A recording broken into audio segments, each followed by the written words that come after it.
आज छोटा सा प्रयास में हम आगे और चलते हैं। भारत में यूरोपीय व्यापारिक कंपनियों का आगमन के बारे में है ना, कि भारत में व्यापारिक कंपनियां किस तरह से कैसे कैसे भारत आई और धीरे धीरे भारत पर उन्होंने कब्जा कर लिया, यानी भारतीय लोगों को गुलाम बना लिया है ना। सबसे पहले अंग्रेज हमारे देश में व्यापार करने के लिए आए थे, जैसा आप जानते भी होंगे है ना। तो उसमें सबसे पहले कौन आया, बात करते हैं उसके बारे में। 17 मई 1498 ईस्वी में वास्को डी गामा भारत में पश्चिमी तट पर कालीकट बंदरगाह पहुंचा। सबसे पहले आने वाला यूरोपीय नहीं थे, वास्को डी गामा। उसके बाद 1505 ईस्वी में फ्रांसिस्को द अल्मेडा भारत में प्रथम पुर्तगाली वायसराय बन करके आए।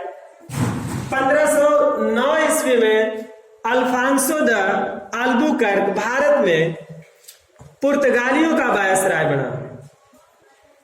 पुर्तगालियों ने अपनी पहली व्यापारिक कोठी कोचीन में खोली। पुर्तगालियों के बाद डच लोग भारत आए, यानी सबसे पहले पुर्तगाली लोग आए।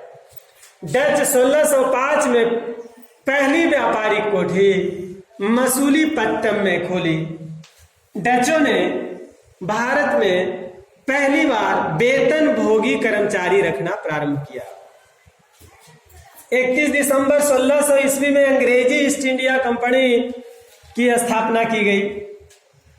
मुगल दरबार में जाने वाला प्रथम अंग्रेज कैप्टन हॉकिंस था, जो जेम्स प्रथम के राजदूत के रूप में 1609 ईस्वी में जहांगीर के दरबार में आया था। और 1615 में सर टॉमस रो भारत आया, ये भी जहांगीर के दरबार में आया। 1661 ईस्वी में पुर्तगाली राजकुमारी कैथरीन एवं राजकुमार चार्ल्स, जो इंग्लैंड के राजकुमार थे, उनकी शादी हुई। आप जानते हैं इनको दहेज के रूप में क्या मिला? इनको दहेज के रूप में पुर्तगालियों द्वारा मुंबई मिला है ना, यानी हमारे देश के शहरों को दहेज के रूप में दिया। और उन्होंने क्या किया, 1668 ईस्वी में ईस्ट इंडिया कंपनी को 10 पाउंड के किराया पर मुंबई को लगा दिया। यानी इस तरह से होता था पहले हमारे देश, हमारा शहर, और इसको अंग्रेजी ईस्ट इंडिया कंपनी को उन्होंने 10 पाउंड वार्षिक किराया पर दे दिया। और आगे बढ़ते हैं। डच ईस्ट इंडिया कंपनी की स्थापना 1602 ईस्वी में और फ्रांसीसी ईस्ट इंडिया कंपनी की स्थापना 1664 ईस्वी में। डेनिश ईस्ट इंडिया कंपनी की स्थापना 1616 ईस्वी में और स्वीडिश ईस्ट इंडिया कंपनी की स्थापना 1731 ईस्वी में हुई। इसके अलावा और कुछ बातों को हम बताते हैं, उसको भी ध्यान में रखा जाए तो बेहतर होगा। जानते हैं बंगाल के शासक शाह शुजा ने सर्वप्रथम 1651 में अंग्रेजों को व्यापारिक छूट की अनुमति दी। इस अनुमति को निशान कहते हैं। और बात करते हैं थोड़ा 1674 ईस्वी में फ्रांसिस मार्टिन ने पांडिचेरी की स्थापना की।